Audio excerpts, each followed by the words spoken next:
esto tiene que ver con una conversación más o menos larga que yo he tenido con Luis, que tiene que ver con tres cosas, o con tres preguntas de todo a lo largo de este recorrido.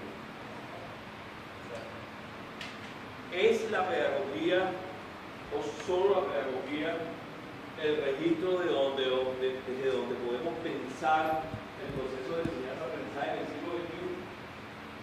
Es la primera pregunta.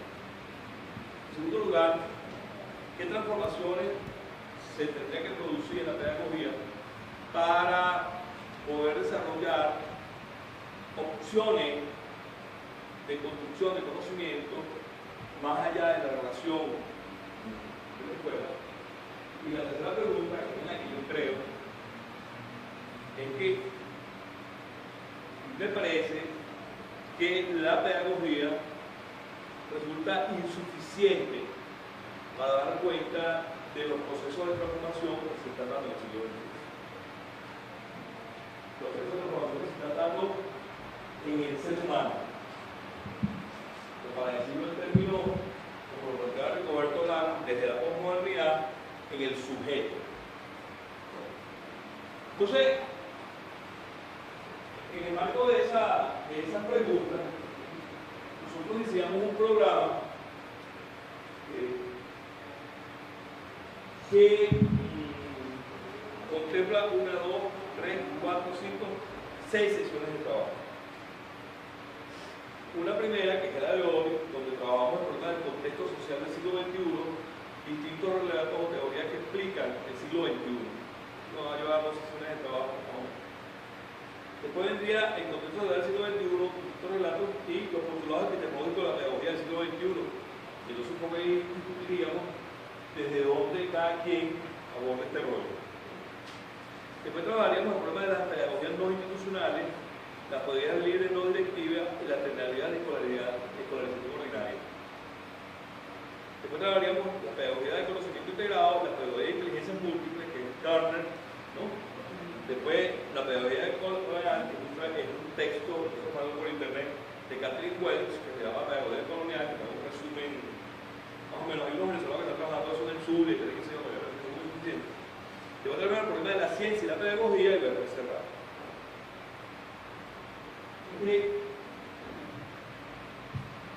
Esta primera presentación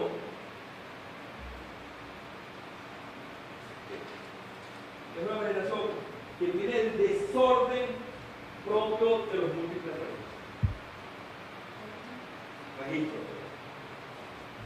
En el mundo están pasando un conjunto de cosas de diversas naturalezas.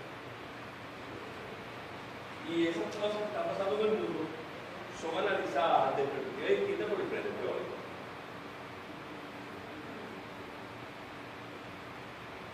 En el siglo XX,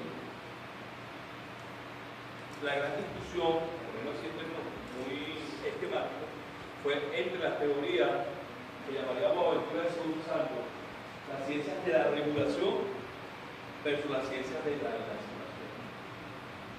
Y cada uno de esos bloques implica un conjunto de concepciones teóricas. Pero a la par que se da eso, que se da podemos decir una distinción en un solo bloque, nosotros podríamos decir que en el marco de la regulación hay un conjunto de postulados epistemológicos que dan cuenta de la teoría social. Y en el campo de la emancipación también. Por supuesto, en el campo de la emancipación fue el marxismo la gran ciencia o el gran campo de conocimiento que habló de la dimensión.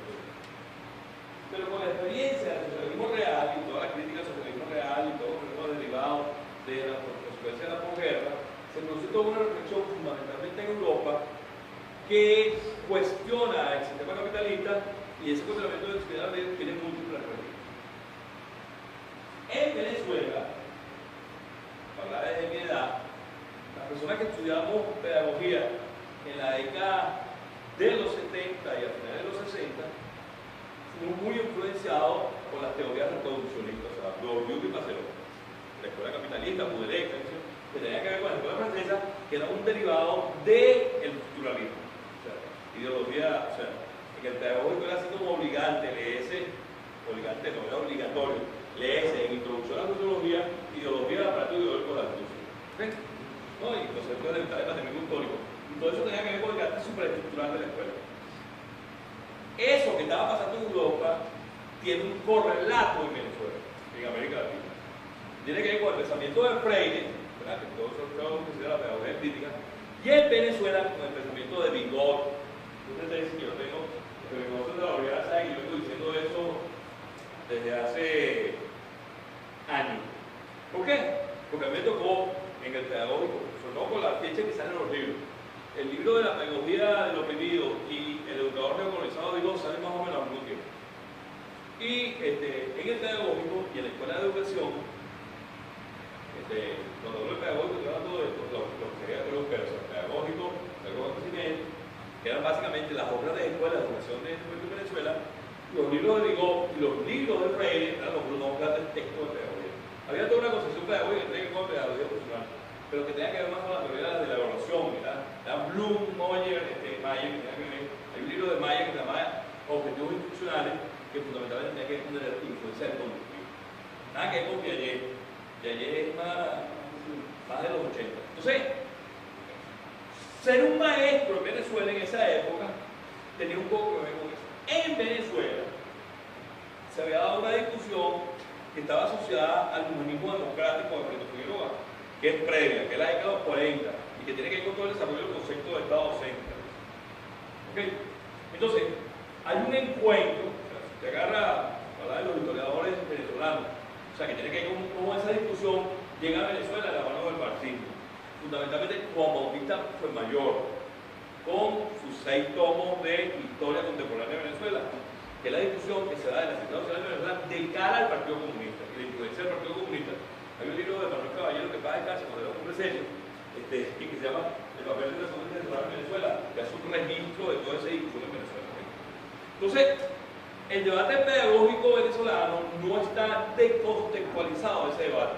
Acuérdense que en Venezuela el pedagógico se forma en el 36 y se forma en el 36 en el marco de lo que se llamó la misión chilena. Es decir, un conjunto de chilenos llegaron en el marco del gobierno de la López Contreras a montar las escuelas pedagógicas, ¿no? Entonces, pero en Venezuela, desde Gómez, venía un debate con la fundación de la sociedad, de la Federación Venezolana de Maestros, que se dio sobre las concepciones, Belén San Juan, Prieto, sobre la concepción. Y en el campo del social cristianismo, el gran pensador del siglo XX es Fernández Heredia. ¿Okay? Entonces tú puedes decir, por la vía de los adecos, Prieto, por la vía de los copellanos, Fernández Heredia, y por la vía de la izquierda, a pesar de que uno leyó a Tomás Marconi, a Aníbal Ponce, con educación y lucha de clase, no, pero el gran pensador venezolano es el maestro Vigo. O sea, ponemos para hacer una síntesis. ¿Okay? Ahora, todo eso está en el marco de la discusión que se da en América Latina, porque tiene que ver con en el campo de la economía, de la teoría social, toda la discusión sobre la teoría del desarrollo. Armando Córdoba, Héctor Silva Michelena, Agustín Silva Michelena, o sea, todo lo que era la escuela de sociología era central en la escuela de antropología. Bueno, y los antropólogos, ¿cómo se llama el compañero que es lingüista? Mosoni, bueno, López San, la señora y el señor Mario Zamora y Adela Vargas, ¿no? Pues ahí. O sea, entonces, el campo de la sociedad venezolana. Ahora, ¿quién es el que produce la gran ruptura? Rigoberto, cuando se mete con moderno. Entonces Rigoberto con Magaldi Telle, bueno, María Gilda, toda una discusión de la central, no del pedagógico. El pedagógico la discusión es otra. En el pedagógico la discusión está más influenciada por el peso del maestro global y los geógrafos, los geodidactas en entonces el pedagógico la discusión sobre el pensamiento educativo es más didáctico, es la didáctica de la pedagogía. Y de hecho los posgrados pedagógicos son posgrados didácticos. Hasta que surge la moda de la gerencia y entramos en los posgrados de gerencia. De hecho yo soy de la primera promoción de los posgrados de gerencia, son del año 87. ¿No? Entonces, bueno, eso después se va a difuminar, porque entonces se expande el posgrado en Venezuela, y tal y qué sé yo, que sale el posgrado en todos lados. Ahora bien, en el contexto de ese debate, entramos en el siglo XX. Entramos en el siglo XXI. Entonces, porque no es posible pensar la teoría pedagógica descontextualizada de la pedagogía. Yo les traje a ustedes un texto del diccionario de pedagogía de la colección de ACAD, que me voy a permitir leerlo así rapidito, que dice que ¿qué es la pedagogía? Dice, la pedagogía, la ciencia de la educación, se ocupa en esencia de 4 cuestiones fundamentales.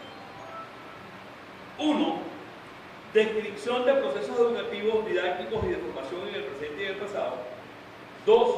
Interpretación de los programas y de las teorías en el área de sus condiciones ideológicas, científicas, políticas y sociales. Deben hacerse inteligibles los valores, normas e intereses a partir de los cuales se desarrolla y fundamenta, o se han desarrollado y fundamentado los objetivos, formas, disposiciones y métodos de educación. 3. Explicación de la configuración organizativa e interhumana de los procesos educativos y de los efectos observables de la educación.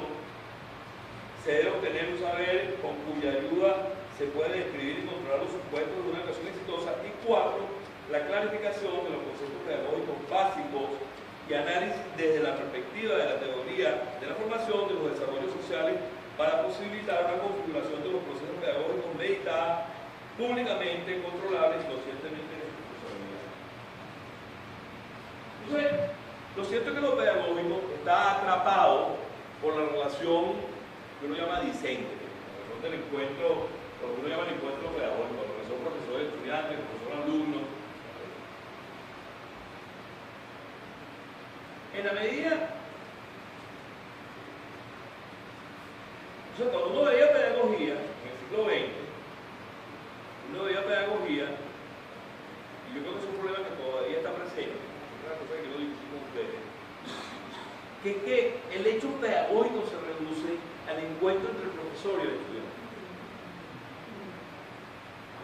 Y yo creo que hay una insuficiencia, realmente creo que hay una desviación, porque a mí me gusta mucho la teoría de la organización, pero es una cosa que he trabajado en varios trabajos de ascenso, pero estoy convencido de que el problema de la relación docente-alumno descontextualizada del contexto social genera unas limitaciones para la comprensión del fenómeno del proceso de aprendizaje que son muy importantes. Esto es lo que efectivamente creo que debemos trabajar, ¿no?, en esta presentación. Entonces, voy a entrar ya. ¿Qué piensan ustedes? Lo primero que tiene el siglo XXI es que hay un debate entre infofilia e infofobia. Aquellos que dicen que la información derivada de la tecnología de información es un desastre, y aquellos que dicen que la informática va a solucionar todo. Ni tan caro ni con 2 pelucas, para decir un término de refranería popular. Hay un libro de José Joaquín Brunner que se llama Globalización, un regalo de cultura económica, que se llama, que es de finales de los 90, que se llama Globalización, Educación e Internet, donde José Joaquín Brunner hace toda una revisión del efecto de la informática en el desarrollo de las posibilidades de la humanidad. Y para no hablar de nadie en particular, la UNESCO sacó en el año 92 un libro que se llama Hacia la sociedad del conocimiento. Es un libro que da cuenta de los problemas que tendría que abordar la humanidad para que todos tuviéramos acceso a la pista de información. Pero ahora, ¿quién acuña el concepto de sociedad del conocimiento? El concepto de sociedad del conocimiento lo escribe Peter Drucker en un libro de 1960 que se llama La gerencia, tareas y responsabilidades. Y después lo retoma en 2 libros, uno del año 90 que se llama Las nuevas realidades y uno del año 93 que se llama La sociedad postcapitalista. Donde Drucker aborda, en estos 2 libros, Las nuevas realidades y La sociedad postcapitalista, son 2 libros que tienen 3 capítulos. Un capítulo dedicado a la economía, un capítulo dedicado al gobierno y un capítulo dedicado a la educación. Bueno, entonces Dunker dice que el centro del debate para la construcción del desarrollo desde la perspectiva de Estados Unidos, quiero recordarles que Peter Dunker fue miembro del Comité de Logística del Departamento de Estado de los Estados Unidos desde la Guerra de Corea hasta la Guerra de Vietnam. Casi llegó Irak y tal, inclusive. Entonces, el pensamiento de Dunker, el pensamiento gerencial de Dunker, no es un pensamiento gerencial neutro, sino que el pensamiento gerencial de Dunker es un pensamiento que está asociado al pensamiento estratégico de Estados Unidos como país. Entonces, en eso, Drucker ahí acuña el conocimiento del concepto de sociedad de conocimiento. Concepto que retoma Manuel Castel en su libro que se llama La teoría de información, que son 3 tomos. El primer tomo está dedicado al problema de los efectos que la sociedad de información genera en la sociedad. Acuérdense que Manuel Castel es un sociólogo urbano, o sea, los grandes libros, los primeros textos de Manuel Castel, los textos de la década de los 80 de Manuel Castel, son la cuestión urbana, sociología urbana. Manuel Castel era marxista, de hecho tiene un libro que se llama La lucha de clases de Chile, donde analiza la caída del gobierno de Salvador Allende, pero tenía libros, por ejemplo, tiene un libro sobre cómo cuando el capital y tal, y así. Pero Manuel Castel deja de ser marxista y se convierte en un teórico que aborda el problema de los efectos de los desarrollos de informática en la sociedad de información. Y en ese texto Manuel Castel dice que en la sociedad del conocimiento el conocimiento se convierte en el elemento que dinamiza la economía. O sea, que no es, cuando estudiaba marxismo, le decía, ¿cuáles son los factores de producción? Tierra, trabajo y capital. Medido por tierra, los recursos naturales de la que se dio. Entonces, Manuel Castel dice, no, el conocimiento es el gran recurso del conocimiento. Pero además, con el desarrollo del chip, empiezan en los libros de gerencia, fundamentalmente, a decirse una cosa que es verdad, que un chip es 90% de conocimiento y 10% material. Entonces empezó a decirse, derivado de la teoría de Michel Porter, bueno, que el problema de la sociedad es que, derivado de la sociedad de la información y de los efectos que produce los desarrollos tecnológicos, es que entonces el valor agregado de la producción de bienes y servicios de la sociedad está asociado al conocimiento. Y entonces empezó lo que podríamos llamar la infofilia, o sea, el gran discurso ideológico de que todos los males de la sociedad se iban a solucionar producto del desarrollo tecnológico derivado de las TIC. Eso tú se lo dices a los informáticos, cuando le dicen que no es así, casi le da. Como dice el profesor Rafael López, el chamán del siglo XXI son los informáticos, ¿no?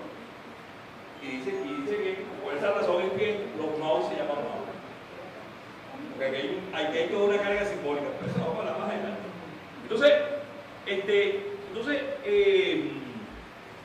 lo cierto es que entonces empieza a desarrollarse desde la derecha mundial toda una concepción del desarrollo gerencial asociado a las múltiples posibilidades que daba Internet. Y esas posibilidades tienen que ver con la velocidad de procesamiento de información que se genera derivado de los desarrollos tecnológicos. Yo te voy a leer desde 2 textos algunos datos para que veamos lo que significa eso hoy en día. Bueno, pero en ese contexto sale el libro de Fukuyama, El fin del mundo. Se cae se derrumba el muro de Berlín y acaba la Unión Soviética. Bueno, compañeros, y entonces surge todo el rollo de la caída del socialismo real, es decir, la sociedad de un. Yo no voy a detener mucho hablar del libro de Fukuyama, pero básicamente la crítica que se le hicieron al libro de Fukuyama tenía que ver con el hecho de que los filósofos decían que Fukuyama no se había leído a Hegel y que sí, que tenía una mala lectura de Hegel, ¿verdad? ¿No? Entonces, pero no sé cuál es la idea. La idea era una visión tecnológica de la historia que decía que la historia tiene una finalidad. Y que por supuesto entregamos en lo que llamamos el campo de las relaciones internacionales en el mundo unipolar. Bueno, creo que la Carta Democrática de ayer da muestra que estamos en el mundo unipolar de alguna manera. Lo cierto es que el libro de Fukuyama se quiso poner como el gran libro que permitía derribar la discusión que venía de la Guerra Fría, que era entre el comunismo y el capitalismo, ¿verdad? Que efectivamente el mundo ya estaba bajo la égida de un solo modelo civilizatorio, que era el modelo civilizatorio occidental en el marco de la guerra. ¿Me paro? Eso lo voy a retomar más adelante. Una de las cosas es un trabajo de Inés Aguerrondo, eso me lo mandan por internet, que se llama La educación del siglo XXI, donde ella señala el punto de creación. Y una de las primeras características que desarrolla es que el siglo XXI demanda una nueva ciudadanía. Este concepto de Inés Aguerrondo viene de un texto de Juan Carlos Tedesco, de un libro que se llama Un nuevo pacto educativo, cuyo subtítulo es Educación, competitividad y desarrollo educativo. Aquí este es un chisme académico aquí. Este libro, después Juan Carlos Tedesco lo deja de un lado, porque Juan Carlos Tedesco, como fue ministro de Kirchner, se sale del debate competitivo y se mete en la discusión de las nuevas subjetividades, un poco retomando el pensamiento de centroizquierda kirchnerista, ¿no? Pero este es un libro que Juan Carlos Tedesco lo saca en el boom del desarrollo de las ideas de la competitividad como elemento para el desarrollo educativo. Esto es muy importante porque tiene que ver con todo el rollo de discusión con las competencias, todo lo que tiene que ver con el desarrollo de la acreditación en Europa, ¿cómo se llama? La prueba universitaria europea, Bolonia, todo lo que tiene que ver con Bolonia. Entonces, ahora aquí es una nueva ciudadanía. Y entonces hay una expresión, disculpa que me ponga, así como se ponía Chávez, ponga metáforas de béisbol. Hay una expresión en béisbol que se llama pelota ensalivada, que es cuando el pitcher le saliva la pelota y la pelota produce un efecto. Otra cosa digo, béisbol, es una trampa. Bueno, entonces el concepto de nueva ciudadanía global es de una primera trampa. Es una primera trampa porque tiene que ver porque todo el concepto de nueva ciudadanía, los derivados del desarrollo tecnológico, lo que busca en el fondo es acabar con el concepto de soberanía nacional. Acabar con el concepto de soberanía nacional. Y entonces empezamos a hablar de un concepto de soberanía porosa. ¿No? O sea, los tratados multilaterales, etcétera, etcétera, permiten que entonces las cosas que pasan en los países estén mediadas. No hay frontera, el mundo, soy un ciudadano universal, no, soy un tipo global. Bueno, eso genera un problema serio, porque efectivamente ese discurso opera para todo el mundo, menos para Europa y para Estados Unidos. O sea, en Estados Unidos y en Europa, efectivamente está vivito y coleando y goza de buena salud el concepto de soberanía nacional. Tan es así que Estados Unidos no firma convenciones universales ninguna, aunque se aplican los países en el mundo con las convenciones. Por ejemplo, la Convención de los Derechos del Niño, para una convención que tiene que ver con nuestro campo de estudio, Estados Unidos nunca la ha firmado ni la va a firmar. Porque Estados Unidos, como buen imperio, no acepta jurisprudencia que no sea la de la ciudadanía. Entonces, el concepto de nueva ciudadanía opera para el resto del mundo, para que Estados Unidos se meta en los rollos de todo el mundo, los organismos multilaterales, pero no opera para Estados Unidos. Ni opera para Inglaterra, ni opera para Francia, aunque con la Comunidad Económica Europea ya está más enredado. Entonces, ¿qué es el concepto de nueva ciudadanía? Es un ciudadano, bueno, que tiene un conjunto de referentes y un conjunto de registros que lo hace un ciudadano universal. En la década de los 90 existía, no sé si esa oficina sigue existiendo, existía en Chile, por cierto que queda al lado de la Embajada de Venezuela en Chile, una oficina que es la Oficina Regional de Educación para América Latina y el Caribe, la OREAL. Y la OREAL sacó un libro que se llamaba Las necesidades básicas del aprendizaje, que es un texto donde de alguna manera se presentaban lo que serían las 6 habilidades básicas que requería la educación básica. Estamos hablando en Venezuela del gobierno de Roosevelt en materia educativa. ¿Ok? Eso es el final del siglo XIX. Que tenía que ver con cómo se construía escolar que apuntara a esa ciudadanía universal, con esas necesidades básicas. Es todo aquel rollo que se da cuando se eliminan las humanidades, la escuela de bachillerato de Venezuela, cuando se empiezan a reducir los estudios de humanidades, o sea, sociología, filosofía, historia, tiene que ver con aquel intento de,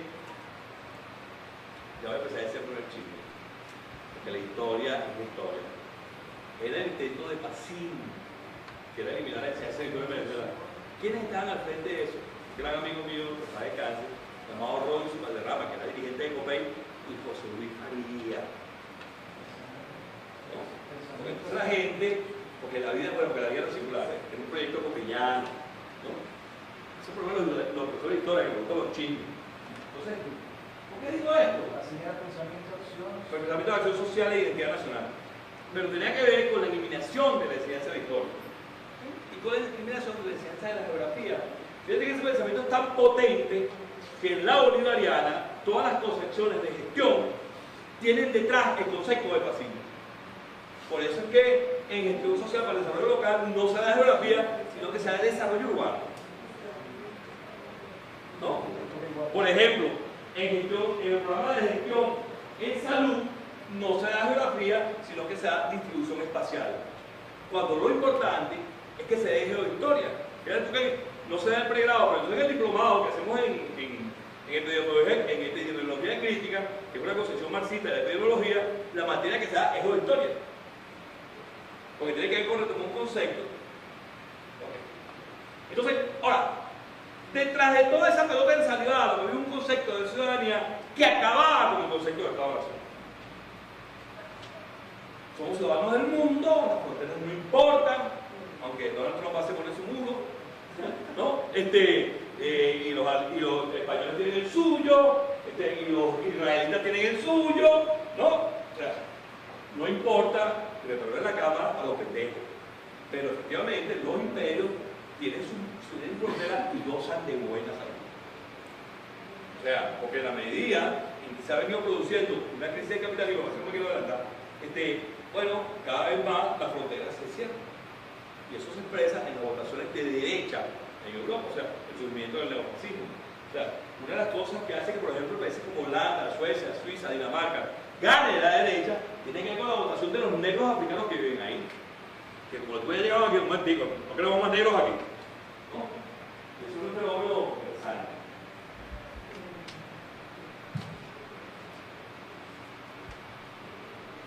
Bueno, son otras características del conocimiento, que es la ética de la solidaridad y la necesidad de un nuevo paradigma basado en competencia.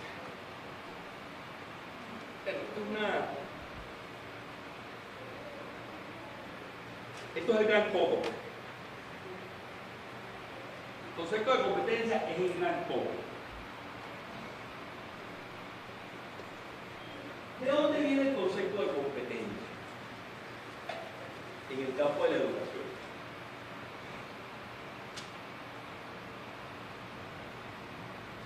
Cuando Taylor hace los estudios de tiempo y movimiento,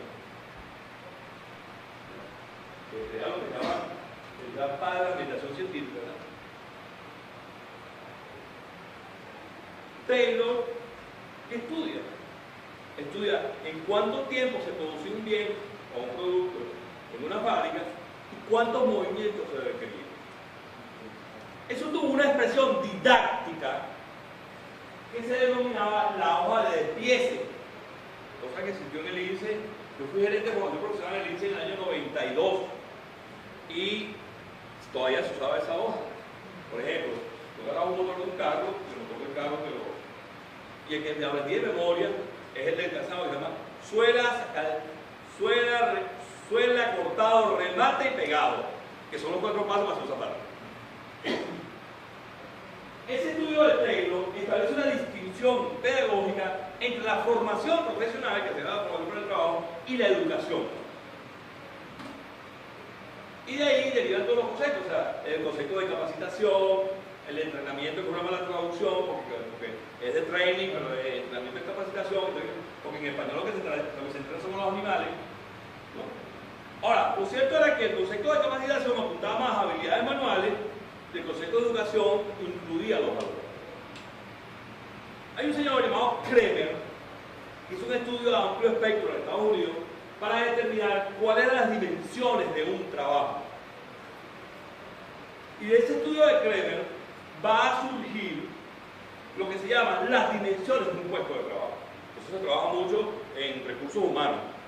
Cuando usted hace, o sea, lo que sería la piedra angular del análisis de recursos humanos en gerencia, tiene que ver con lo que se llama la descripción y el análisis del puesto. ¿Y qué es la descripción de puestos? Son el conjunto de tareas que tú desarrollas en un puesto, y qué es el análisis del puesto, es qué tipo de habilidades requiere para el desarrollo de ese puesto. Entonces Kremer hizo un estudio de Estados Unidos y determinó que un trabajo tenía tres dimensiones: inteligencia, responsabilidad y condiciones de trabajo. La inteligencia tenía que ver con la aptitud y la actitud, o sea, tenía que ver con las aptitudes de las personas derivadas de su formación, las aptitudes derivadas de su condición psicológica y las actitudes derivadas de su formación. Es decir, cuando uno hace un currículum, la primera parte, tengo tantos títulos, se requiere zapatero que tenga capacidad de trabajar en equipo y tal y qué sé yo. Eso es inteligencia. En segundo lugar, tiene que ver con responsabilidades, o sea, que tiene que ver con, en primer lugar, supervisión recibida y supervisión ejercida, y una cosa que se llama alcance de error, que tiene que ver, o sea, hasta dónde llega el error. Y las condiciones laborales tienen que ver con riesgo laboral y condiciones laborales, o sea, iluminación, ruido, etc. Entonces, en el campo de la gerencia, empezó a estudiarse cómo Carrizo las personas encajaban en el puesto. En la medida que iba pasando eso, en lo que se llama la perspectiva de recursos humanos de la gerencia, empezaron a hacerse estudios de motivación.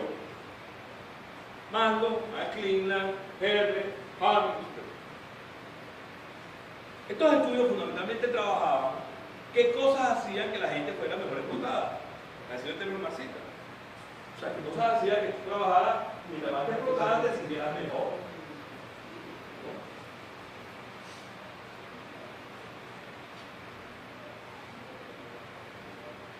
Y primero hubo los estudios de Maslow, bueno, para la pirámide de necesidades, ¿verdad? Por cierto que en Venezuela, el profesor César Río Balboa, que es un profesor jubilado de la Universidad de Muriel, él se murió ya, no creo. Él sacó dos libros, uno se llama Manos del Cerebro de Venezuela y otro que se llama Los recursos humanos en Venezuela, de acuerdo, que son dos cuadernos la Gobén. El segundo es mucho mejor que el primero, el constructivista, tal que sé yo. El profesor César Río Balboa, su tesis doctoral fue tratar de demostrar cómo la pirámide de Maslow no era aplicable a los latinoamericanos. Y su conclusión en su tesis doctoral era que, si bien la pirámide de Maslow tiene que ver con el espíritu del capitalismo derivado de la ética protestante, en el caso de América Latina, la motivación viene más por campo que por estímulos directos, que fue básicamente lo que trató de mostrar. Independientemente de que eso sea verdad o sea falso, lo cierto es que desde la gerencia y desde el capitalismo se buscaron mecanismos que hicieran posible cómo hacían que los trabajadores fueran más productivos. Por supuesto, esos estudios estaban muy influenciados por el pensamiento derivado de la teoría conductista. Y la mayor expresión de eso son los estudios de Elton Mayo, donde Elton Mayo dice, bueno, vale, que el problema es que es un estudio clásico de grupo experimental, grupo control, y entonces los tipos partieron de la hipótesis de que si mejoraban las condiciones de iluminación, calefacción en la fábrica, la gente iba a aumentar la productividad. Y entonces, bueno, estuvieron durante varias semanas mejorando las condiciones, aumentando la productividad, aumentando. Y la hipótesis nula decía que si volvían a las condiciones iniciales, iba a bajar la productividad. Y volvieron a las condiciones iniciales a la cuarta semana, los tipos aumentaron la productividad. No, los tipos no, que eran mujeres. Cuando el programa era bueno, porque lo hicieron, porque les dio la gana. Descubrieron que la gente tenía el libre albedrío. Bueno, porque lo que estaba detrás era el perrito de Pavlov, era condicionamiento operante. Entonces, eso en el campo de la gerencia desarrolló el concepto de grupo informal. Pero, paralelamente a que Elton Mayo venía desarrollando esos estudios, en el Instituto Tavistock, Kurt Lewin empieza a desarrollar los trabajos de investigación-acción norteamericana. Esto es muy importante porque Daniel Stulin denuncia que el Instituto Tavistock, que en gerencia se llama los grupos sociotécnicos, pero Daniel Stulin, en un libro que se llama el Instituto Tavistock, denuncia que el Instituto Octavito ha sido el gran lavador de cerebro del siglo XX. O sea, que todo el plan de control del cerebro de la humanidad está en el Instituto Octavito y en los estudios de Kurt Lewin al principio. Porque Kurt Lewin fue de los grupos de investigadores alemanes que se vino después de la Segunda Guerra Mundial y que trabajaban con, ¿cómo se llama el propagandista alemán? Con Goebbels. ¿Okay? Entonces, pero además, la CIA desde los años 30 empezó a hacer estudios para el control del cerebro y tortura. Eso lo denuncia Noemi Klein en el libro La doctrina del shock. Es un libro que analiza cómo las teorías del neoliberalismo se fueron implementando en el mundo. Lo cierto es que el concepto, el desarrollo de esa teoría derivada de los estudios de Kurt Lewin y los estudios de Elton Mayo va a generar una teoría que se llama la teoría de Hackman y Ullman, que fundamentalmente dice que en la medida que los trabajos tienen tres características, son más motivantes, que son variabilidad de destreza, autonomía y desarrollo vertical del cargo. Por cierto, esas tres características lo tienen los trabajos de los maestros, o sea, que es variabilidad de destreza, que tú haces muchas cosas distintas. Segundo, que tienes autonomía de clase, tú te cerras salón de clase, compañero, te el dueño de su valor. Y en tercer lugar, que tú tienes autonomía final, porque tú sabes el resultado producto de la evaluación. Sin embargo, para que ustedes vean cómo esas teorías son puras, todos los estudios, llamado Sharper-Rock, hizo estudios con maestros norteamericanos y demostró que los profesores maestros norteamericanos son las personas que más se frustran en el trabajo. Y eso ha desarrollado una línea de trabajo en educación que se llama el malestar docente, que tiene que ver con todo el estrés que se genera en la caída del líbido, en el trabajo docente. Y si trabajas en condiciones como trabajar en Venezuela, la profesora de bachillerato tenía 400 y 500 estudiantes al año, ¿no? Es peor, o sea, los tipos llegan, o sea, uno llega de noche a clase y si tu hijo habla le quieres quitar la cabeza, porque tiene el ruido. Entonces, todo eso que saben ustedes, no puede ser docente. Entonces, esas cosas, la teoría gerencial, derivada del estudio de Hackman y Ullman, empieza a trabajar en el marco del desarrollo de la teoría de Porter, que son ventajas comparativas, el libro de ventajas comparativas, que hace competitivo a una persona. ¿No? Y ese concepto de perfil de cargo se empieza a utilizar para instrumentalizar el discurso educativo. Claro, hay una discusión de orden ideológica, déjame hacer una discusión. Porque otra persona que habla de competencia es, pero no derivada de esto, sino por sus estudios en lingüística generativa, es Noam Chomsky.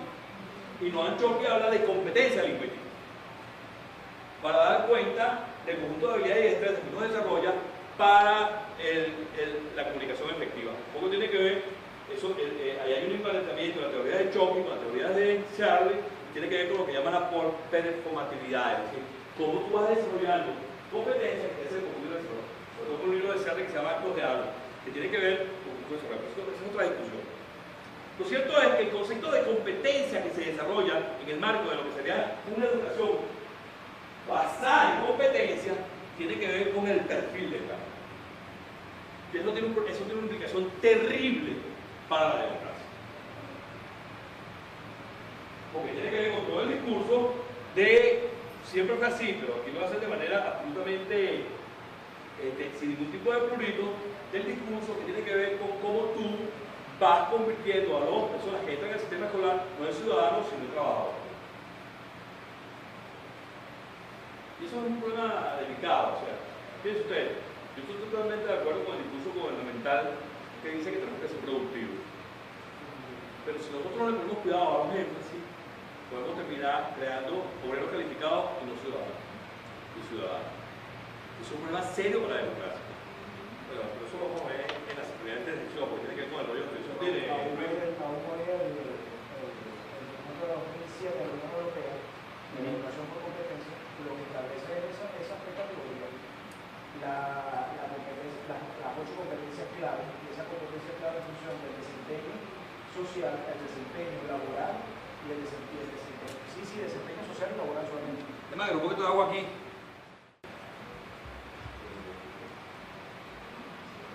Entonces, la competencia político-ideológica que tiene que ver con la nueva ciudadanía, una competencia de orden técnico-pedagógica y otra de orden organizacional. Eso es. Entonces pasamos del campo de la didáctica al campo del currículo. Es decir, en la década de los 70, lo que nos ocupaban como docentes, fundamentalmente veíamos la didáctica. O sea, veíamos fundamentalmente cómo Carrizo íbamos a dar clases. Porque todo el modelo estaba montado, estaba centrado en el profesor. Incluso en los modelos que estaba centrado en el profesor, sin embargo, el problema era cómo dar clases. O sea, usted lee Pedagogía del Oprimido cuando Freire habla de educación bancaria, ¿de qué está hablando? Está hablando de una concepción de la educación de la escrito como un depósito y tú la vas llenando de contenido. Entonces, y el técnico pedagógico de lo que se trataba, por ejemplo, no sé, me va a caer la cédula. Yo estuve con un libro que se llama el libro de Neris, que es un libro de didáctica general, que era un libro donde básicamente uno le enseñaba técnicas de cómo dar clases. Alguna cosa yo reivindico de pedagógico de Caracas, hoy en día no pienso así, pero lo reivindico, es que el pedagógico no lo enseñaba a dar clases. Entonces, introducción, desarrollo, conclusiones y retroalimentación. Profesor Félix Dauche en didáctica de historia, ¿no? Te enseñaba. Eso fue cambiando después del pedagógico, con la práctica del tiempo. Pero lo cierto es que incluso, a mí me tocó, gracias a Dios, un diseño curricular donde veíamos muchísimas historias, y sin embargo tuve mucho contenido histórico, pero te enseñaba a dar clases, a dar didáctica de historia, todas las películas. Y en geografía más aún, porque el profesor Tobar básicamente es un gran aporte, por eso que llaman la geohistoria, pues entonces no es de Tobar. Hay mucha gente que trabajó, hay una influencia de Milton Santos, David Harvey, hay un tipo llamado Horacio Capel, que era la universidad acreditada. Pero la gran contribución del profesor Tobar y sus asociados, como Hurtado, la profesora la que dirige el PIU de la Bolivariana, Rosa, Flor Singe, que va de casa, la profesora Maruja, etcétera, etcétera, que era como la segunda de ese grupo. Era didáctica de la enseñanza de la geografía, o sea, y tenía que ver básicamente con una cosa que nos enseñó el profesor Tobar, un libro que se llama Espacio Geográfico, que era como uno aprendía a pensar geográficamente, o sea, cómo tú aprendías a ubicarte en las coordenadas temporal-espaciales en el análisis de cualquier fenómeno. Entonces, y desde el punto de vista didáctico era correcto. En ese entonces yo no lo entendía, porque tiene que ver con el desarrollo del lenguaje de Piaget, últimamente que se discutió. Lo cierto es que ese desarrollo técnico-pedagógico va a derivar en una concepción organizacional de la pedagogía. Es decir, los departamentos de didáctica pasan a ser departamentos de didáctica y organización escolar. En Venezuela, eso se desarrolla en una carrera que se llamaba Técnico Superior de Organización y Método, que fundamentalmente tenía que ver con todo el procedimiento que utilizaba la gente para llevar a cabo las cosas. Para decir un término Foucaultiano, qué dispositivos desarrollabas tú para el control de las cosas. Sí, y entonces el problema sí es el problema de la gerencia. La escuela, que el problema de la escuela es cómo tú la gerencias. Eso en Venezuela tiene un representante que se llama Mariano Herrera, que es el representante con su institución que se llama el movimiento que se dio en Inglaterra, que se llama el movimiento de la escuela eficaz, que derivan de una discusión que se da entre dos informes en los Estados Unidos. Uno se llama el informe Coleman, otro se llama el informe Edmund. Son dos discusiones que se dan para derivar entre uno de los informes dice que la condición socioeconómica determina el éxito escolar y el otro dice que las variables internas de la escuela derivan del éxito escolar. Esos, los que creen eso, desarrollaron el modelo de escuelas eficaces. ¿No? Pero ese modelo de escuelas eficaces está en el marco de la reforma que hizo Margaret Thatcher en Inglaterra, y con lo que se llamó en Estados Unidos, en Inglaterra, la transformación de una cosa que se llamó el Complete School. Tiene que ver con la crítica de la escuela inglesa, que está perfectamente expresada en una obra teatral llamada La Pared de Pink Floyd. O sea, esa obra teatral surge en el contexto de la transformación que se da en la escuela inglesa para romper, porque en Inglaterra el sistema era totalmente clasista, no, perdón, totalmente clasista. Los pobres para el INSE y los ricos para la universidad. Chao, y no había de que si un pobre se coleaba. Y en esa crítica que un poco expresa otro libro de La Pared, es un poco la ruptura de eso, que se llamaron las escuelas progresistas. Y los principales teóricos marxistas son un tipo llamado Stephen Ball, que tiene un concepto que se llama micropolítica de escuela, que es un concepto porque Stephen Ball es Foucaultiano, y un señor llamado Basil Bernstein, que es sociolingüista, que estudió básicamente la comparación entre el lenguaje de los estudiantes hijos de obreros y cuenta de la diferenciación de clases. Pero lo cierto es que entonces en el campo de la gerencia se deriva el campo de la técnico pedagógico deriva ser organizacional, y hay un texto clave para eso, un tipo llamado W. Tyler, que se llama Organización Escolar, que es un tipo que hace un análisis de la evolución de la teoría organizacional escolar montada en la lógica de Foucault. Lo que pasa es que no quiero profundizar ahí porque ahorita voy a hablar del registro postmoderno del siglo XXI. Este es el discurso de los organismos multilaterales. Lo sabemos. La estadística del nuevo paradigma educativo, para que todos seamos felices, es, bueno, una universalización de la educación y una calidad de educación basada en competencias de lectura y escritura, en cálculo matemático, en resolución de problemas, en expresión escrita, en análisis del entorno social, en recepción crítica de los medios de comunicación, en la capacidad para planear, trabajar y decidir en grupo, en capacidad para ubicar el centro y usar información. Como usted se da cuenta, ahí hay un ciudadano universal. Eso es igual en Petare que en Tokio. En San Fernando de Atabapo que en Estados Unidos. Tyler desde el principio va a ser con la película. No, Tyler no, Tyler es un organización escolar, es un neofoucaultiano, ¿no es cierto? Básicamente trabaja las escuelas como anarquías organizadas. Pero como te da es un tipo que cabe en cualquier lado. Sí, en cualquier lado, es un ciudadano universal. Si usted llama mami, es de Burundi o es de Propatria, ¿qué cabe ahí? Si usted lee y escribir, sabe que algo matemático resuelve problemas, tiene competencias en expresión escrita, sabe escribir, sabe analizar el entorno social, tiene una relación crítica de los medios de comunicación, trabaja en grupo. Entonces, ese es el discurso de lo que acaba de Bergula. ¿Cuál es el gran teórico en el que se basa Inés Aguerrondo, que es el libro que le mandé, en un trabajo de don Moisés Naín, ampliamente conocido por nosotros, que se llama Las reformas estructurales en la economía mundial? O sea, el paquete de Carlos Andrés Pérez. De la gran Venezuela. No, la gran Venezuela no. Hay una pirata. La gran Venezuela es el texto que inspira esa transparencia de Inés Aguerrondo es el trabajo de Moisés Naín. Los casos son tan gringos que Inés Aguerrondo dice en el trabajo. Moisés Naín, quien fue secretario de Hacienda de Venezuela. Se los voy a mandar por internet. Ustedes dejaron ahí su correo, ¿no? Entonces, ahora entro en el marco del desorden, es lo que plantea el compañero Zygmunt Bauman.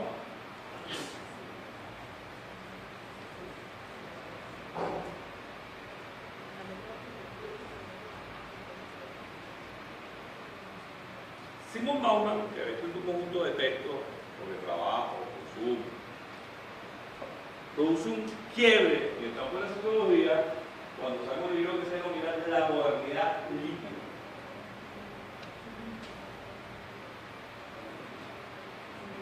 Déjame hacer propaganda. Yo voy a dar un seminario sobre Zygmunt Bauman el semestre que viene en la universidad en el doctorado. Pues yo creo que hay que leer ese Zygmunt Bauman en serio. Creo que a mí me preocupa cómo en cierto mundo académico venezolano, en el mundo universitario, se desconoce que hay un señor llamado Zygmunt Bauman, que ha escrito más de 40 libros sobre este tema.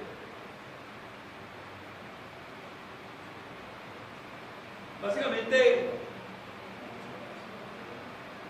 el registro que diseña Bauman del siglo XXI se entronca, se encuentra con lo que sería el trabajo de Lyotard y de Lipovetsky, y lo que sería la corriente postmoderna, en el sentido de que, en parte de la premisa de que los sistemas de pensamiento, los sistemas de idea en el siglo XX eran absolutamente rígidos, y que precisamente cuando habla de liquidez está hablando de la característica es líquido, o sea, que es adaptable y que esa adaptabilidad da cuenta del múltiple registro de la realidad.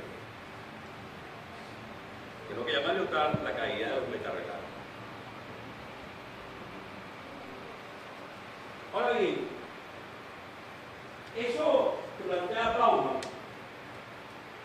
a ver si me dio una vez, un pedagogo argentino, cuyo nombre no recuerdo, que habla de una cosa que se denomina la pedagogía soft, SOE, suave,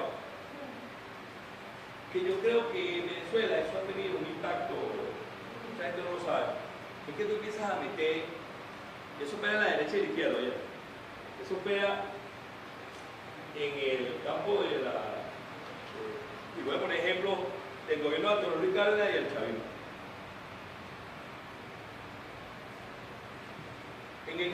Cuando Antonio Luis Cárdenas fue ministro, la gran ideóloga del ministro de Educación fue la María Pinto de Antonio Luis Cárdenas, fue la profesora Oderman, Norma Oderman, que tenía como asesor principal a un profesor de pedagogía llamado Pablo Ríos.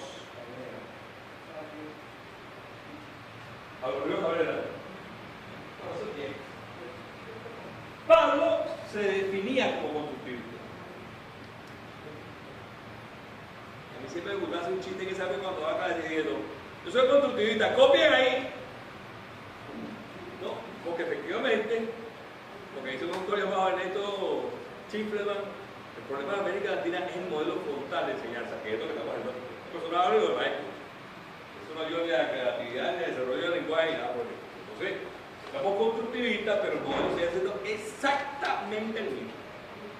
Un poco lo que yo traté de demostrar, lo que tengo en el trabajo de defensa de ascenso, en el último trabajo de ascenso. Como la escuela venezolana ha sido en esencia la misma, aunque se han manejado diferentes teorías de pedagogía. Entonces,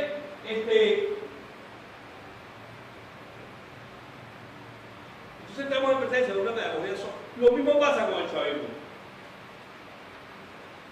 Le tiran cual pedrada en el ojo a Pablo Freire. Y eso ha llegado al extremo de algunos representantes del gobierno decir que nadie enseña a nadie. Es una cosa que es terrible. Porque entonces eso significa la negación de la existencia de los maestros. Si nadie enseña a nadie, no se forman los maestros. Pero yo quisiera que alguien me dijera a mí, sobre todo el genio que dice eso, cómo él aprendió a hablar. ¿Cómo aprendió a hablar? Porque lo que nos define como seres humanos es que hablar. Nos define con otras cosas, por ejemplo, en primer lugar que hablamos. Yo he visto la película que se llama Congo, un gorila que habla. Está en el medio de que quiere descubrir la mina de rey Salomón y la dirección. Con todo y que ese gorila existe, y por cierto era amigo de Robin Williams, y cuando Robin Williams se murió, el gorila se puso a llorar, no se enteró. Con todo y eso, sin embargo, los primates que tienen esa habilidad no han desarrollado la capacidad verbal que tenemos los seres humanos. Entonces también hay un chavismo y una pedagogía soft, que tiene que ver con una cosa que lamentablemente, yo digo que no es la más de gobierno, no lo tengo que decir. Toda la política educativa del gobierno del presidente Chávez ha tenido un error de fondo que confunde el sistema educativo con el sistema escolar. Y a pesar de que ha habido un debate terrible todavía en la política con los medios de comunicación, o lo que llamamos las industrias culturales, sin embargo, no se ha traducido en la política educativa ninguna acción concreta que permita vincular el problema de la escolaridad con la educación, a pesar de que la ley de educación eso está planteado así. Y creo que tiene que ver con un error de fondo de la política educativa. Creo que también lo cometió fue Antonio, que es que hubo un pensamiento profundamente, voy a pedir perdón a los sociólogos, profundamente sociológico del hecho educativo. Y cuando tiene una visión sociológica del hecho educativo, la política educativa no atraviesa, no se queda en la escuela, sino que la atraviesa. Computadoras, libros. No sé, ¿qué más hay de política educativa? Dígame otra, no sé. Ademite libros, ¿verdad? ¿Qué más? Hablas. tablet, no, ese es caraimita, no sé, El programa de alimentación escolar. ajá, comida, ahora cuerpo, pero eso que se llama la escuela está vivita y coleando y goza de buena salud igual que en el siglo XIX. Entonces, no es una política dirigida a la escuela, sino que es una política que atraviesa la escuela. Eso es pedagogía soft, porque tiene que ver con unas cosas de la liquidez. Tiene que ver con que todo vale, un poco como discutíamos y echábamos los para recoger toda la quepa de casa, ¿no? Entonces, ¿qué características tiene una sociedad líquida? Bueno, estados transitorios de volátiles de los vehículos humanos, hay programas de vinculación, hay gente que más se conecta por internet que por la vía de relaciones duraderas, todo el rollo que tiene que ver con el divorcio del siglo XXI, la gente que se casa 3, 4, 5, 6, 7 veces, ¿no? Porque tiene que ver con lo aburrido que significa vivir una persona toda la vida, ¿no? Así, en el siglo XXI, estado de gratitud que tiene que ver con el desarrollo de fenómenos asociados a la maximización del individuo. Hay un libro de Anthony Giddens que se llama Las transformaciones de intimidad. Es un libro que de alguna manera plantea lateralmente los temas que plantea Foucault sobre la sexualidad. Entonces, un poco da cuenta de cómo se va dando una transformación del concepto del sujeto. Y que Bauman trabaja de manera maravillosa cuando habla de los estados de ser. Por cierto, que Bauman profundiza ese tema en un libro que se llama, dos libros. Uno se llama Vidas desperdiciadas y otro se llama Amor líquido. Donde Bauman trabaja el rollo de las características de los vínculos sociales. Y un técnico que se llama, que me parece maravilloso, que se llama, escrito con un escritor argentino que se llama Psicoanálisis, el futuro de psicoanálisis en la sociedad líquida. Bueno, de verdad es trabajo de todo. Otra característica de la sociedad líquida es una descentralización de la adicción a la seguridad y al miedo. Y eso lo trabajamos en un libro que se llama Miedo líquido. Y otro libro que se llama Vigilancia líquida. Que son dos textos donde uno trabaja, Bauman trabaja el rollo de las sociedades vigiladas. O sea, cómo la tecnología y la comunicación cada vez más es un proceso de violación de la intimidad. Y le voy a dar un dato aquí del compañero Daniel Stubing. Yo no conocía este dato, que cuando lo dije me impactó. El gran hermano. ¿Qué es usted?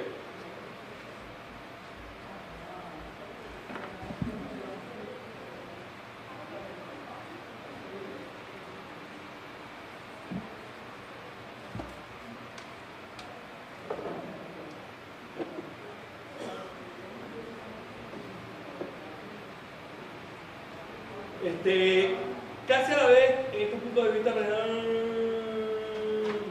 en un solo día, la información que se consume en Internet bastaría para llenar 168 millones de libros. Se envían 294.000 millones de correos electrónicos, se escriben 2 millones de entradas de blog, 172 millones de personas visitan Facebook, 40 millones visitan Twitter, 22 millones visitan LinkedIn, 20 millones visitan Google, 17 millones visitan Pinterest, y la gente pasa 4.700 millones de minutos en Facebook, sube 250 millones de fotos, ve 22 millones de horas de televisión y películas en Netflix y sube 864.000 horas de videos en YouTube. Pero lo más grave de todo esto es que toda esta información, incluyendo nuestros mensajes SMS, están en la biblioteca de los Estados Unidos.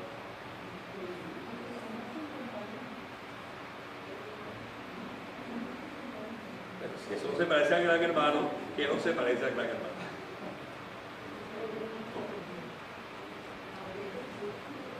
Entonces, por supuesto, una característica que tenemos una sociedad vigilada. O sea, una de las cosas que ha generado Internet y los desarrollos de Internet, José Vicente Rangel luchaba hace como 6 meses, que ya se puso en un plan en África, una computadora de los Estados Unidos. Tiene una aplicación que se llama Control, que es un tipo que entra a su casa y lo mandan a matar a mujer, que al final llega porque el hermano le compró la computadora. Es una computadora que tiene la capacidad de ver al mismo tiempo en todos los sitios, qué sé yo. Eso que anunció Pedro Carreño y que la gente se burló de él, que cuando tú prendes el televisor en tu casa, sobre todo en Estados Unidos, que tienes conexión directa a internet, o sea, en Estados Unidos, como hay con el internet universal, tú agarras el televisor, lo conectas a internet directamente. Entonces, como todos los televisores traen esta pantalla, los tipos te ven, claro que te ven, porque es un sistema de doble vía, y eso lo denunció Pedro Carreño y se empezaba a burlar del tipo.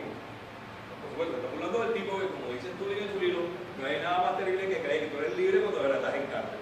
No. Eso es una característica de la mujer. Está vigilado. Vigilado.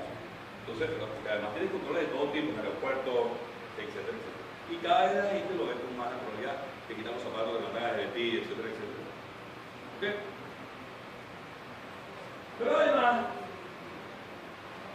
se habla de un mundo globalizado policéntrico, pero la característica que más me gusta es la última, que es que la lógica del pánico como argumento de la política. Y después la Torre Gemela, eso que plantea Ulrich Beck con la sociedad de riesgo. Ahora, ¿qué piensan ustedes?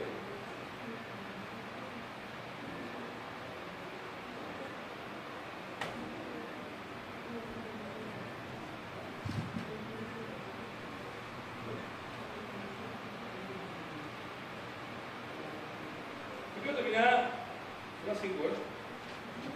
No, me falta una hora. Ay, vale, está bien, muy bien. Dice la transparencia porque se quiere hablar mucho. ¿Listo? Ahora lista de discusión. No, ya lo mucho más. En el veredicto no se le da únicamente a la discusión de la distancia. Entonces, Pierre Bourdieu, es un debate que hay en Francia entre Pierre Bourdieu, bueno, yo creo que Bourdieu murió, un debate que había entre Pierre Bourdieu y un tipo llamado Carly Robert sobre la naturaleza del neoliberalismo. Bourdieu sacó un artículo diciendo que el neoliberalismo destruía las instancias colectivas construidas desde hace mucho tiempo, o sea, la familia, los sindicatos, los partidos, y para generar la cultura. Es un artículo, y Dufour le contestó con esta cita, diciendo que no solamente eso, sino que también la forma de individuos sujetos aparecían durante el largo periodo de la humanidad. La fábrica de nuevos sujetos modernos, no críticos, psicotizantes, es el resultado de una empresa temiblemente eficaz, en cuyo núcleo central encontramos dos importantes instituciones de cada aplicación de nuevos sujetos: la televisión y una nueva escuela considerablemente transformada por 20 años de forma pretendiamente democrática. Yo les voy a mandar por internet el libro en que se basa ese concepto, que es un libro de un autor llamado Jean-Claude Michéa, que se llama La Escuela de la Ignorancia. Es un libro que se lo leen en media hora. Una cosita, o sea, en internet son 40 páginas. Doble eso, unos 100 páginas. Y ese debate en Francia está tan duro que ha unido a un sector de la izquierda y de la derecha francesa. Dufour es un hombre de izquierda, pero Marcel Gauchet, que es de derecha, que es el presidente del MOAL, coincide con Dufour en esa visión, que tiene que ver con una escuela. ¿No? Hay una frase del libro de Michel que a mí me encanta, donde el tipo dice: en las escuelas donde forman a los burgueses, ¿verdad? Al libro del dueño de Apple, de Microsoft, ¿no? Está con esas estupideces de que sí, democrático, todo más libre, disciplina, porque tiene que ver con el problema de la derecha. Y entonces básicamente lo que está criticando que el concepto de democracia rompió con el rigor. Cuando yo empecé a leer eso, pero yo quiero leer el índice de este libro de Paulo Freire que se llama Pedagogía de la Autonomía.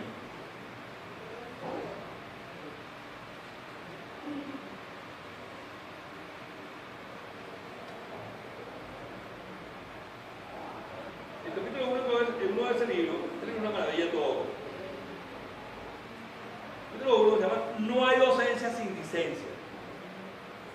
Y Pablo Freire dice, enseñar exige rigor metódico. Enseñar exige investigación.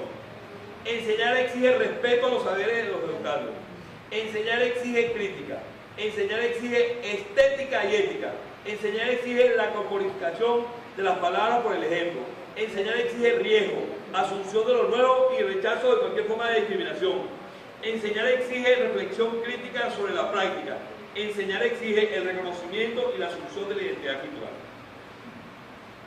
En el capítulo 2, que se llama Enseñar no es transmitir conocimiento, dice: enseñar exige conciencia del inacabamiento. Enseñar exige el reconocimiento del ser condicionado. Enseñar exige respeto a la autonomía del ser educando. Enseñar exige buen juicio. Enseñar exige humildad, tolerancia y lucha en defensa de los derechos de los educadores. Enseñar exige la aprehensión de la realidad. Enseñar exige alegría y esperanza. Enseñar exige la convicción de que el cambio es posible. Enseñar exige curiosidad. Y el capítulo 3, que se llama Enseñar es una especificidad humana, dice: enseñar exige seguridad, competencia profesional y generosidad. Enseñar exige compromiso. Enseñar exige comprender que la educación es una forma de intervención en el mundo.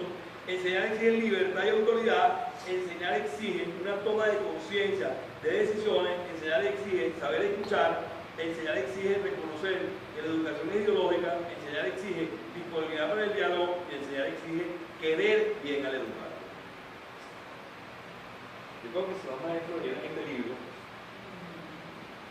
algunas cosas cambiaron. Uno de cada maestro, bueno, yo creo que esto era el último. Yo creo que este índice del libro de Freire, si alguien conocido en mi vida que expresaba esto, era yo. Así, pero así, textualmente. Así. Porque unos peos con Vigo proverbiales, que le di cuenta a alguno de ellos. Sin embargo, Vigo jamás se calentó conmigo. Jamás. Me decía, coño, no me dejes tan duro, pero yo veía Vigo. Y tú puedes decir que, bueno, que se calentaba. Y sin embargo, se me pasaba el debate. El mismo decía. Vamos a decir que un tipo, eso, coño, que estaba enamorado de sus estudiantes. Discusiones como ejemplo, votó a un estudiante en la bolivariana. Y yo nunca estuvo de acuerdo. Nunca. Incluso ahí tuvo posiciones diferentes, porque yo estuve de acuerdo con una discusión. Bueno, con una sola discusión como yo estoy todo lo bueno, una discusión, no, una suspensión temporal.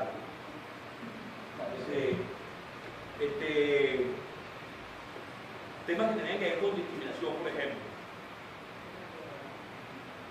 ¿Qué piensa usted? Entonces entro a la segunda parte de la discusión.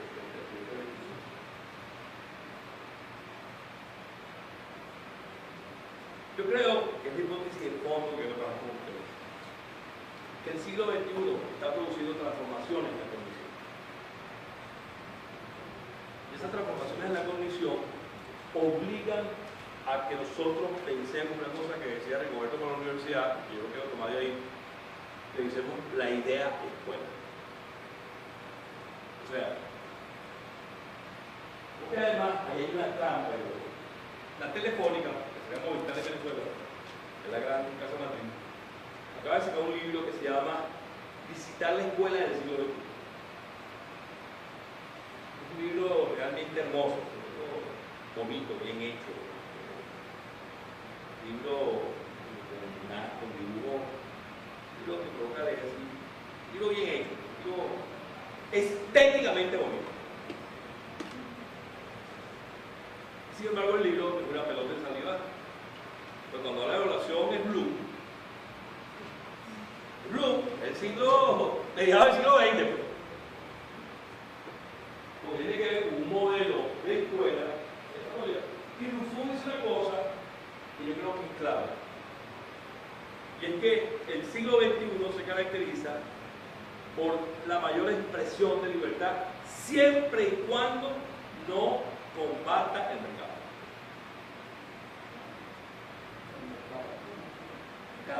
Eso que de alguna manera denunciaba Peter McLaren en Cultura Crítica, perdón, en Pedagogía Crítica y Cultura Depredadora. que era cómo el capitalismo venía desarrollando un conjunto de mecanismos que hacían que usted convirtiera en un consumidor. Yo creo que es el nuevo libro de Peter McLaren, sin duda alguna. No que la educación como proceso más actual, ese libro, porque ahí Peter McLaren empezó a darse cuenta, empezó a dar cuenta de un conjunto de fenómenos que tienen que ver con cosas que después Dufour denomina como conductas psicóticas. Por ejemplo, en ese libro de Peter McLaren denuncia cómo se convirtió en un gran mercado, y todavía existe en los Estados Unidos, la venta de los genes de los asesinos en serie. Lo clasifican y entonces los chavos lo usan como ahora. Entonces, cosas impactantes. Pedagogía crítica y cultura depredadora, eso es el siglo XXI. Entonces, una corriente distinta de Quiró, porque yo trabajo el tema, pero yo básicamente trabajo con la relación entre las industrias militares y el privilegio de la universidad. Entonces, el siglo XXI genera un conjunto de cosas que obliga a que nosotros repensemos la idea de escuela. Y creo que en América Latina esa reflexión la están haciendo de manera brillante los argentinos y los brasileños. Es decir, cómo desde ciencias que no son las pedagógicas se está reflexionando sobre lo que significa aprender en el siglo XX. En Argentina hay una tendencia muy fuerte de la psiquiatría, incluso la editorial Paidos tiene una colección que se llama Paidos de Educador, de nuestros libros. Es un libro que llegaba a Venezuela, con estos libros. Por cierto que ponía de haberse copiado de aquí, se llama Voces de la Educación, esta colección. Y esta colección escribe fundamentalmente no pedagogos sobre educación, porque es psiquiatra, pediatra, comunicadores, y tiene que ver con que dan cuenta, hay un texto que se llama Tatuado por los medios, un libro que no tiene desperdicio, y tiene que ver con el rollo de cómo tú abordas los problemas, voy a decirlo así porque así es lo mismo, problemas de salud que se generan en el cuerpo. Para decir un término psiquiátrico, ¿cuáles son los síntomas de la enfermedad educacional? Y eso es un problema. Y aquí quiero hacer la primera reflexión crítica de verdad. Cuando uno piensa en eso y ve el estatus del debate educativo en Venezuela, a uno le da ganas de llorar. De llorar, porque estamos a 100 años del debate educativo. Inclusive entre Leonardo Carvajal y los chavistas, es una pendejada. Y si uno no te meta, le vas a dar el cerebro. Cuando ahorita hay un conjunto de fenómenos derivados, un conjunto de enfermedades derivadas del hecho escolar, que no lo estamos viendo, que no nos interesa, que no nos importa, que no trabajamos. Por supuesto, la formación docente sigue casi con 40, 70 años de atraso.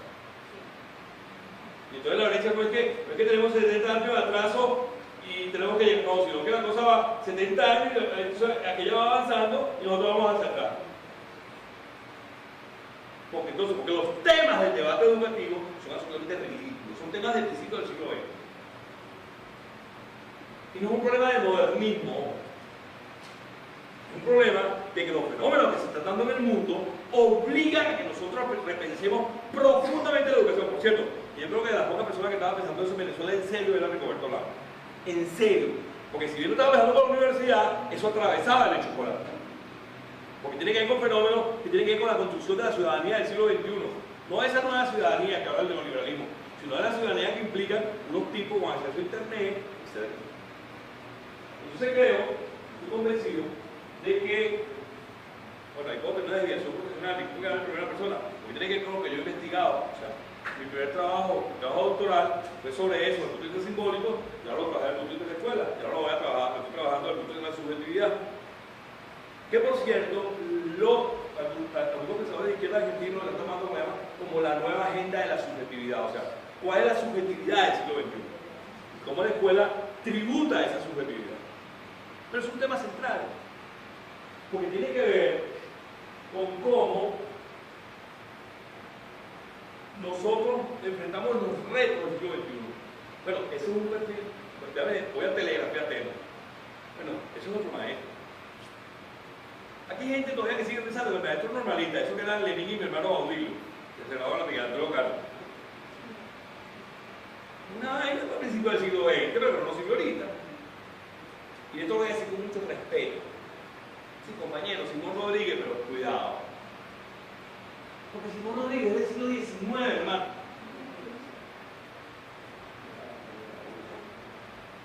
Usted ve las cartas de Bolívar a Sucre. Puede ser que la agarra cualquiera, pero le das de Sucre. ¿Qué es eso desde el punto de vista del ensayo? Ilustración pura, compañero. Entonces, cuando agarra un chavo que oye, ¿cómo se llama la música que está de moda? Reggaetón, pero eso no le dice nada. Ojo, y no es un problema de ponerse a la moda. Un problema que el ser maestro comporta el que tú creas que da un punto de habilidades y destrezas que te permitan comprender al otro, porque tú lo estás enseñando. Y entonces, en el marco del capitalismo, ¿cuál es el discurso? La escuela es aburrida. Es una trampa ideológica, a mi modo de ver. Porque tiene que ver con el diseño de una escuela que te forma como consumidor. No como ciudadano o como ciudadano. No como hombre y como mujer, sino como consumidor. Entonces nosotros ahí tenemos un debate que es absolutamente ridículo. Es un debate falsamente ideologizado. Porque es un debate que confunde forma con contenido y continente con contenido. Porque entonces cuando yo centro mi debate educativo como comunidad educativa en qué la gente asciende y no cómo la gente aprende, estoy cometiendo un error. Porque cómo la gente aprende es lo que genera el cambio de la gente. Cuando yo era muchacho, que empecé a militar en la izquierda, me acuerdo que en el mundo de la izquierda se decía: si usted quiere un hijo libre pensador, póngale la Sorbona. Si lo quiere fascista, llévelo para Moscú. Porque tenía que ver con cómo cierto imaginario se desarrollaba. Entonces, ojo, y no se trata de que la gente no estudie marxismo, no se trata de que la gente no estudie teoría crítica, pero se trata que nosotros debatamos los grandes temas del siglo XXI. Escuchamos homo, no homosexual, homo, escuchamos que se visten de negro, etc. Emo, perdón. Escuchamos emo. ¿Cómo escuchamos se vete a chamo emo?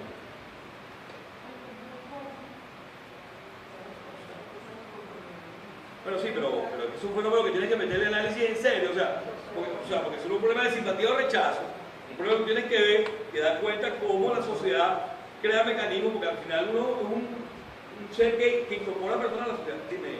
Yo creo que tiene que ver mucho, porque pues en esas edades sensibles, ¿verdad?, que es la juventud, ellos se van a alienar. Te estoy escuchando, voy a buscar nosotros, desde la escuela, para fortalecer esa psiquis que está vulnerable. ¿Cómo te llamas? Jennifer, vamos a analizar lo que acabas de decir. Ya, Darío, es que quiero un poco ver los registros que están detrás del discurso. ¿Tú sabes qué está ahí detrás de tu discurso? Eso que se llama el imaginario. No, llamaba Prieto, ya. No el maestro como líder, ya. Cuando uno le da la boca, que te gusta la idea, la vocación maestra, el problema es que los maestros somos los supermanes. Eso tiene un nombre, se llama la vocación, un concepto, una cosa. Eso no sirve, no sirve. Nosotros no tenemos competencias para eso. No tenemos. ¿Y cómo redimensionar las competencias de un educador? Bueno, porque tiene que ver con otra escuela y con otro sistema escolar. Entonces el problema es con el contexto, porque tú no puedes problemar, porque al final terminas penalizando al maestro. Un poco la lógica del discurso. Y el maestro no tiene competencia para eso. Ojo, así esté bien formado. Porque tiene que ver Porque tú le estás pidiendo al maestro que resuelva un conjunto de problemas que no puede resolver la sociedad. Entonces, el problema de la política educativa está asociado a un contexto que va más allá del propio maestro. Yo estoy diciendo que el maestro no haga su parte. Lo que pasa es que en esa escalera, el pedacito del maestro es así. O sea, ¿por qué en los países nórdicos las escuelas funcionan? Porque las escuelas están en un contexto social que hace posible que funcione. Entonces el rol del maestro lo potencia la sociedad. En países como el nuestro los anula. Entonces tú le pides al maestro que sea un Superman. No puede ser un Superman, ni una super niña. Porque es una maestra que tiene los mismos rollos que tiene el alumno. Y en la medida en que tenemos cada vez más una población que es nativo digital y no, ¿cómo se dice? Porque somos nosotros no somos nativos, nosotros somos inmigrantes. Inmigrantes digital, el problema es peor. Porque hay un conjunto de problemas en la condición que se están derivando, que habla de eso, no vamos a hablar en profundidad, que se están derivando de la sociedad actual que afectan el problema del maestro. ¿Por qué? Porque nosotros tenemos un conjunto de defectos, que están asociados a la forma como funciona la sociedad. Y en la medida que el maestro es más joven, es peor. Porque son fenómenos que se generan debido al desarrollo tecnológico. ¿Ok? Entonces, el maestro, porque el concepto, incluso el concepto de alienación es insuficiente. Porque no es un problema que el tipo se aliene. Es un problema, y ahí yo tengo una visión bastante psiquiátrica del tema, psicotizante. Voy a hablar con la tercera clase. Darío y después Luis.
La masa popular está emocionando.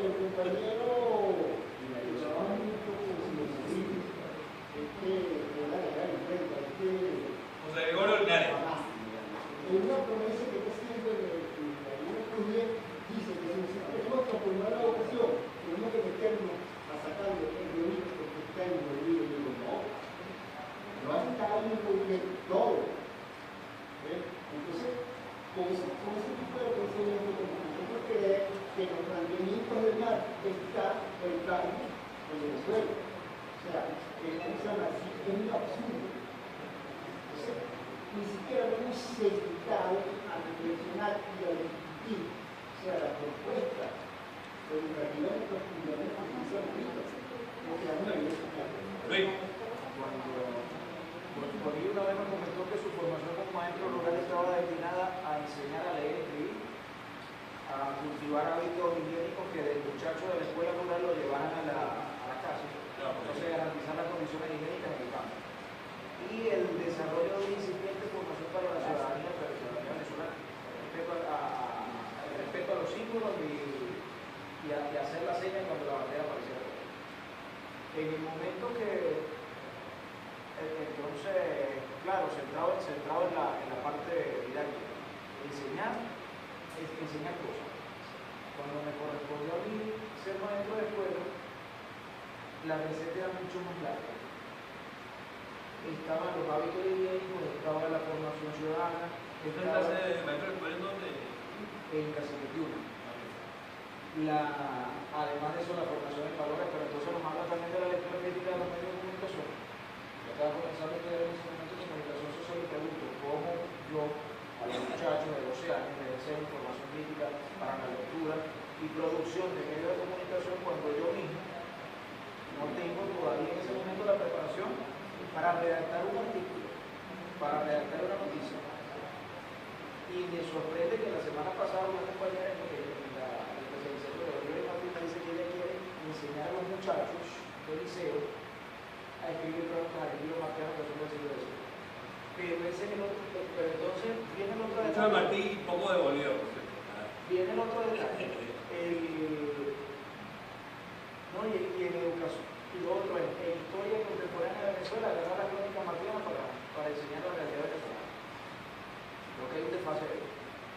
Venezuela contemporánea comienza por otro lado. El otro detalle. ¿Qué otra cosa así parecido al trabajo de Guadalupe de Sousa con la educación universitaria? La revisión de toda una serie de cosas, la seguridad ciudadana, bueno, el mismo tipo lo pone, la seguridad ciudadana, la revisión de los estados, o sea, toda una cantidad de cosas, y el pobre maestro salió del pedagógico de la central, de lo que haya salido, con ese gran poco de cosas para llevarla a la escuela, y generalmente no la dominamos, como en el caso de lo que comentó la compañera sobre él. Un primo mío hace como 2 años, se le ocurrió empezar a vestirse de esa manera y entonces empezar a decir que sentía una profunda tristeza porque la sociedad había caído en la degeneración, que los valores ya no existían, el amor y ese tipo de cosas. Entonces se volvió el muchacho. Resulta que el muchacho nos decía unas cosas que son verdad. No había alienación en eso.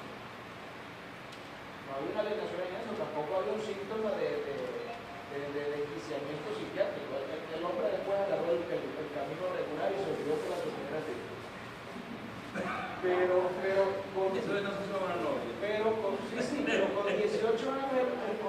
años el muchacho entendía que había desigualdades sociales, entendía que la riqueza estaba distribuida de manera desigual, entendía que había explotación del ser humano por otro, despertó cierta apariencia de conciencia. Hay una evolución. Entonces, ¿qué es lo que pasa? También lo que dice Monilla, tenemos un trato de que lo que no se parezca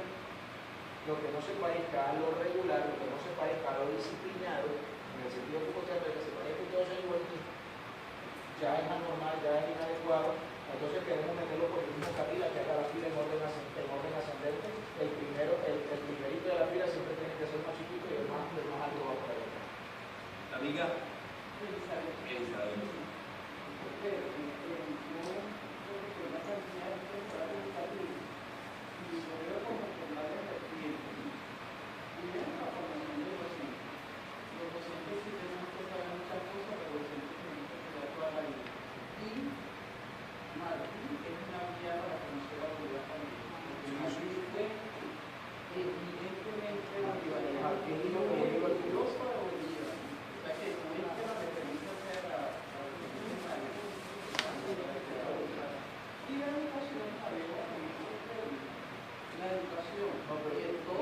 Claro, lo que hago el diálogo, porque si no se nos enredan para ellos. Ahora un poco más duro. Y hablo en todos los niveles, ¿no? Desde la educación de preescolar hasta la educación universitaria. La educación se monta en dos principios, en dos bases. Primero tiene que ver con los principios, con la ética y con la venezolaridad. Eso no lo podemos quitar del sistema educativo por ser moderno o ser actualizado. Eso tenemos que mantenerlo, porque si no, como tú decías antes, vamos a perdernos, vamos a ser un ciudadano universal. Se perdieron los principios de que somos nosotros porque nos convertimos en un ciudadano universal. Se cae en la frontera y se perdió el Estado-Nación y quedamos allí. Divididos y limpios. Y por otro lado, el conocimiento de lo actual. El cerebro es una moda, como fueron los boomers en los 80 y como fueron otras en otros tiempos. Pero eso es lo que está allí. O sea, no podemos valorizar eso es bueno o malo, es lo que está allí, porque lo que dice el emo es que está entre las emociones. Eso yo no lo veo así como que, lo siento porque está ahí, pues, como están los emo, como están los como están los hombres. Esos son formas. Y por otro lado, la actualización en lo que es el uso de la herramienta tecnológica para todo profesional. Eso también tiene que estar allí en la educación. Entonces yo no diría que Rodríguez es malo porque el siglo pasado. No. Es malo porque el siglo pasado. La vivencia de Simón Rodríguez, Simón Bolívar y su pensamiento, y el mismo que traemos nosotros aquí. Porque inclusive con la misma Biblia, todavía la gente lee la Biblia, que tiene un montón de años, que no sabemos cuánto tiempo, en la era cristiana, y se hacen interpretaciones. No estoy diciendo que la educación tenga que ser como la vida religiosa, pero no quiero pensar que vamos a quitar de raíz aspectos que nos hacen formar la venezolanidad, una buena ciudadanía, desligando de todo lo que tiene que ver con nuestra país, por ser actualizada.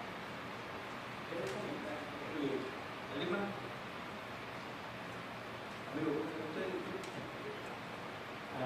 Creo que hay un elemento que hay que tomar. ¿Y tú lo predicas como El nombre es Alberto Guedes. Vengo de la bolivariana de gestión social. Estoy, por decirlo así, funcionando, he dado clases activamente funcionando en la parte de la vida. Pero creo que hay un elemento que hay que tomar en cuenta dentro del proceso de enseñanza, que es el desarrollo mental de cada uno de a quien le estamos enseñando. Entiendo que la parte crítica se desarrolla a partir de los 14, 15 años. Y por eso es el comportamiento de los muchachos que cuando están pequeños deben asumir cierta conducta, y conseguimos a los adolescentes que son contestatorios y críticos. Y en el proceso de la enseñanza hay que tomar en cuenta esa temporalidad que nosotros. Una preocupación, respetando el debate que la hipótesis que formula la pedagogía del siglo XXI en materia de este estudio, si yo no oí mal porque estaba preguntando, pero también es una hipótesis que hay que registrar, que es la que tiene que ver con el problema de la transformación de la cognición y el rol que tiene dentro de la cognición una cosa que llama la escuela. No, y la sociedad. Pero el hablaste de la escuela. Claro, pero me la cuento, claro. Seguramente hay varios problemas también que explicaron. Vi que al comienzo que había como una gran confusión, sobre todo en los estamentos políticos que toman decisiones, que confundían sistema educativo escolar, o sea, cine, con práctica, que a lo mejor está entrañado dentro de la confusión. porque si nos salimos del contexto de Baudelaire y